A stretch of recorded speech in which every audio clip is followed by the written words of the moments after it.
हेच विषय आपण सगळ्या जणांनी समजलं पाहिजे. आपले होळी आली, आपली दिवाळी आली तर लगेच आपल्यातले काही काटे सल्ले द्यायला पुढे येतात. तसं पण वीर सावरकरांनी सांगितलंय ना, हिंदूंना मुसलमानांची धोका नाही, हिंदूंना हिंदूंचीच धोका आहे. बरोबर ना? आपलेच नालायक असतात, आपलेच नालायक असतात. मोठे आमचे होळी आले, होळीचा सण आला, दिवाळी आलं तर पर्यावरणपूरक होळी मनवा, ड्राय होळी मनवा, फटाके वाजू नका. मग आता जी बकरी येते आहे ना, त्यांना सांगा जरा व्हर्च्युअल बकरी करा, कापू नका बकरी. हा हिम्मत तुमच्यामध्ये? कशाला प्राण्यांना त्रास देतात? कापा कम्प्युटरवर अशी चांगली बकरी दाखवा, हम बकरी काट रहे हैं असं दाखवा. ती सल्ले त्यांना काय देत नाहीत? हा हिम्मत इकडच्या काही पर्यावरणवाल्यांना त्यांना ते सल्ले देण्याची? सल्ले देऊन तरी बघा, वस्त्रे बघा कुठे कुठे फिरतात. हा धाक आणि हा दरारा हिंदू समाजाचा असला पाहिजे, ही भूमिका आपली असली पाहिजे. त्या लोकांकडे वाकड्या नजरेची बघण्याची हिंमत हिंदू राष्ट्रामध्ये कोणाची होत नाही. जरा बघा आपल्या पाकिस्तान बांगलादेशमध्ये आपल्या हिंदूंबरोबर काय अवस्था करतात. मी पहिल्या दिवसापासून बोलतोय, हे जे मदरसा आहेत ना, हे आतंकवादीचे अड्डे आहेत. हे काही शिक्षण देत नाहीत त्यांना, तिथे काय शिक्षण देत नाही.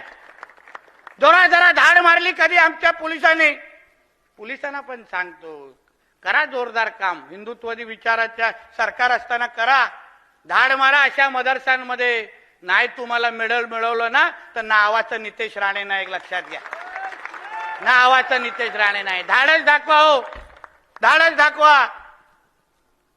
पोलीस खातं काय करू शकतंय हे आम्ही 93च्या दंगलीनंतर बघितलेल्यापैकी एक कार्यकर्ता आहे. मी कार्यकर्ता आहे. हे सगळे मदरसे त्याच्यामध्ये आतंकवादी घडवले जातात. किती उदाहरणं तुम्हाला आमचे पत्रकार मित्र बघा लाईनीत बसलेले आहेत. आज लेवलवर आणलंय त्यांना, तर बिचारांना नेहमी खालती बसवतात. विचारा त्यांना, किती असे केसेस घडले आहेत जिथे मदरसामध्ये आतंकवादी सापडले आहेत, हत्यार सापडले आहेत. एक तरी मदरसामध्ये चुकून कुठला तरी डॉक्टर इंजिनियर बनलेला दाखवा, आणि चुकून बनला तो डायरेक्ट आतंकवादीच बनतो तो. म्हणजे आयला ती डिग्री पण काय चाटायला घेतात तेही कळत नाही. बघा कुठलाही आतंकवादी येतो, डॉक्टर था, इंजिनियर था. अरे काय केलं पड रहा था भाई, बॉम्ब फोड़ने के लिए.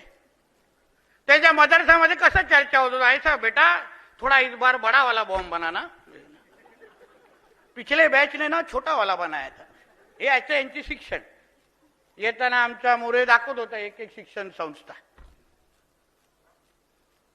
बरं झालं म्हणून बोलत, धन्यवाद तुमचे आभार मला इथे नेरळला बोलव. आता बघा गेल्यानंतर कसे फटाके लावतो इथे फटाके. अहो आम्हाला हिंदुत्वादी विचाराचं सरकार का हवं होतं या राज्यात?